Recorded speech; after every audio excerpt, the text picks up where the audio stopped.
Olá, boa tarde, tudo bem? Meu nome é Jean Michael Severo, estou aqui para falar um pouquinho sobre instalações prediais, mais especificamente sobre infraestrutura, e nós vamos falar um pouquinho sobre instalações hidrossanitárias. Né? Então, instalações sanitárias, ela é um assunto que pode ser trabalhado com cursos técnicos, faculdades de engenharia, engenharia civil, com faculdades de arquitetura e algumas outras especializações. Né? Então, eu vou falar sobre instalações hidrossanitárias. E eu faço uma pergunta: o que seria uma instalação hidrossanitária? O que é, na verdade, uma instalação hidrossanitária? Alguém saberia me responder? Bom, vamos lá.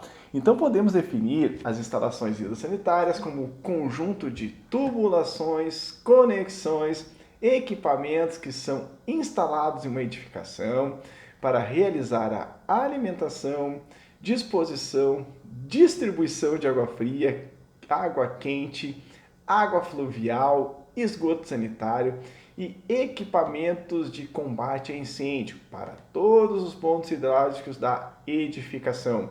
Então nós vamos desde a entrada de água até a caixa d'água, onde a gente vai ter a boia que vai controlar a quantidade de água dentro dessa caixa d'água. Nós temos o ladrão que serve exclusivamente para quando venha a ocorrer uma falha da boia, que a boia não interrompa a alimentação dessa caixa, ela venha a sair pelo ladrão, não seja desperdiçada. Em alguns projetos hidrossanitários, o ladrão está conectado diretamente no fluxo de saída da caixa d'água, fluxo que vai para o dimensionamento da caixa d'água ali, tá? Através de umas válvulas, a gente chama de válvula unidirecional, que ela permite a passagem somente num sentido, no outro não permite. E nós temos registros de gaveta em cada cômodo onde eu tenho instalação hidrossanitária para que eu possa fazer o fechamento, fazer uma manutenção caso seja necessário. Aí nós temos as descargas, nós temos tanque de limpeza, nós temos as pias, enfim, todos os sistemas hidrossanitários ali. Então, o projeto hidráulico, ele acompanha a complexidade de uma obra. Por exemplo, uma residência unifamiliar, que a gente tem uma residência, uma casa, onde uma família apenas mora nessa casa, apresenta um grau de complexidade menor, já que um edifício residencial, por exemplo, de 5, 6, 7, 8, 10 pavimentos. Da forma que um prédio com 20 pavimentos é mais complexo que um edifício de 5 e assim por diante. Se a gente pegar, por exemplo, uma casa unifamiliar ali, a gente vai ter instalação hidráulica e acabou, encerrou por ali. A gente pode pegar, por exemplo, casas conjugadas, então a gente chama de geminados, onde a gente vai ter instalação hidráulica para várias casas, ou até mesmo uma rede de salas comerciais, onde é que a gente vai distribuir a instalação hidrossanitária para cada uma dessas salas ali. E quando esses projetos são horizontais, eles acabam ficando mais fáceis. Por quê? Porque eu posso fazer numa situação e ir replicando para várias outras ali, porque eu não tenho nada que vá atrapalhar o meu projeto ali. Mas, entretanto, se eu pegar um edifício, já é um pouco mais complexo, porque a pressão do prédio, por exemplo, que eu tenho 10 andares, vai ser diferente no 10º andar do que no primeiro andar. Então, no primeiro andar eu vou ter muita pressão, já no 10º eu vou ter pouca pressão. E aí eu vou ter que utilizar recursos auxiliares para colocar esse meu sistema hidráulico a funcionar de uma maneira correta. O projeto hidráulico é um dos pontos chaves da construção de uma edificação. Após a aprovação do projeto de arquitetura, que é onde começa, tá? Começa primeiro pelo projeto arquitetônico, onde o cliente ele aprova esse projeto, e aí sim o arquiteto ele olha o plano diretor do município para ver se ele permite a execução dessa edificação. Caso sim, ele pede as autorizações da prefeitura e aí ele começa a dar andamento nas licenças, licença ambiental, licença de operação, enfim, que é um assunto para a nossa próxima aula, tá bom?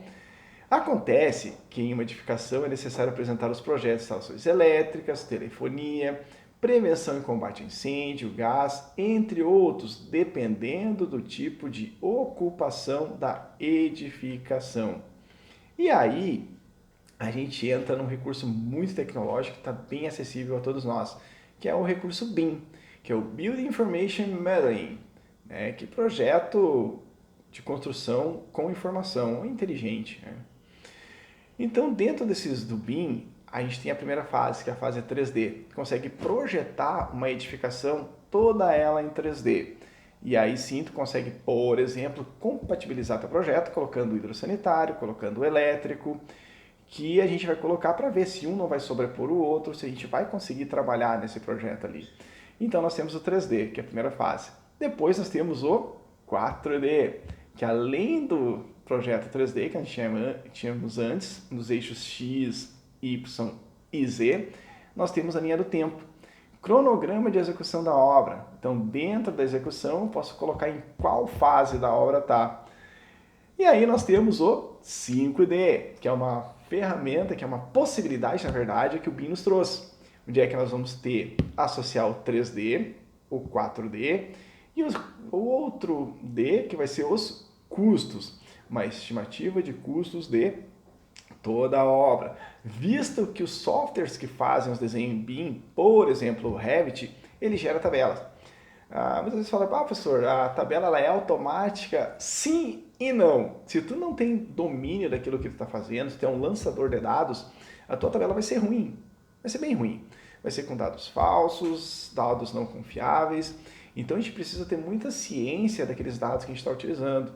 E aí a gente precisa fazer como que eu posso dizer, uma organização da tabela para que ela possa ser assertiva. E o último, 6D, que a gente adiciona a durabilidade, a vida útil da obra.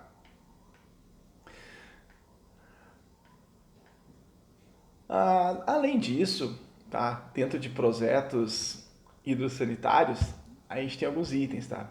Então nós temos a rede de distribuições ali, e essa rede de distribuições, elas são normatizadas por algumas normas técnicas da ABNT. Então, por exemplo, nós temos a norma brasileira da ABNT 5626, que ela trata exclusivamente de sistemas prediais de água fria, água quente, projeto, execução, operação e manutenção. Nós temos a 7198, instalações prediais somente para água quente. Nós temos a 5626, somente para água fria. Nós temos a 8150, esgoto sanitário. Nós temos a 10.844, prediais de água fluviais. Nós temos a 13714, sistema de hidrantes, e nós temos a 13523, central de gás liquefeito de petróleo, os GLPs. E a redistribuição, tá? Como que a gente vai distribuir, como é distribuída essa água?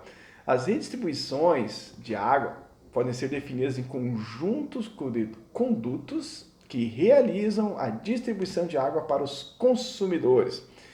E essa rede, ela tem dois tipos, tá? Vamos lá. Ela tem a rede ramificada, aonde eu tenho um reservatório e eu tenho uma rede principal, eu tenho várias redes secundárias ali dentro, tá? Então eu tenho meu reservatório, sai essa rede e eu vou ter várias redes secundárias ali. A gente chama de redes ramificadas. E aí nós temos também a rede malhada, tá? O que acontece com a rede malhada? Sai do reservatório, sai o fluxo, e esse fluxo de água ele é dividido para duas direções. E provavelmente, lá para frente, ele vai se encontrar de novo. Então, caso eu tenha um problema num ponto, vai continuar todo o abastecimento. A gente isola só aquele ponto. E esse tipo de rede, ele é a mais utilizada. Pessoal, a gente encerra a nossa área de hoje, a aula de hoje, na verdade. Um forte abraço a todos e nos vemos em breve.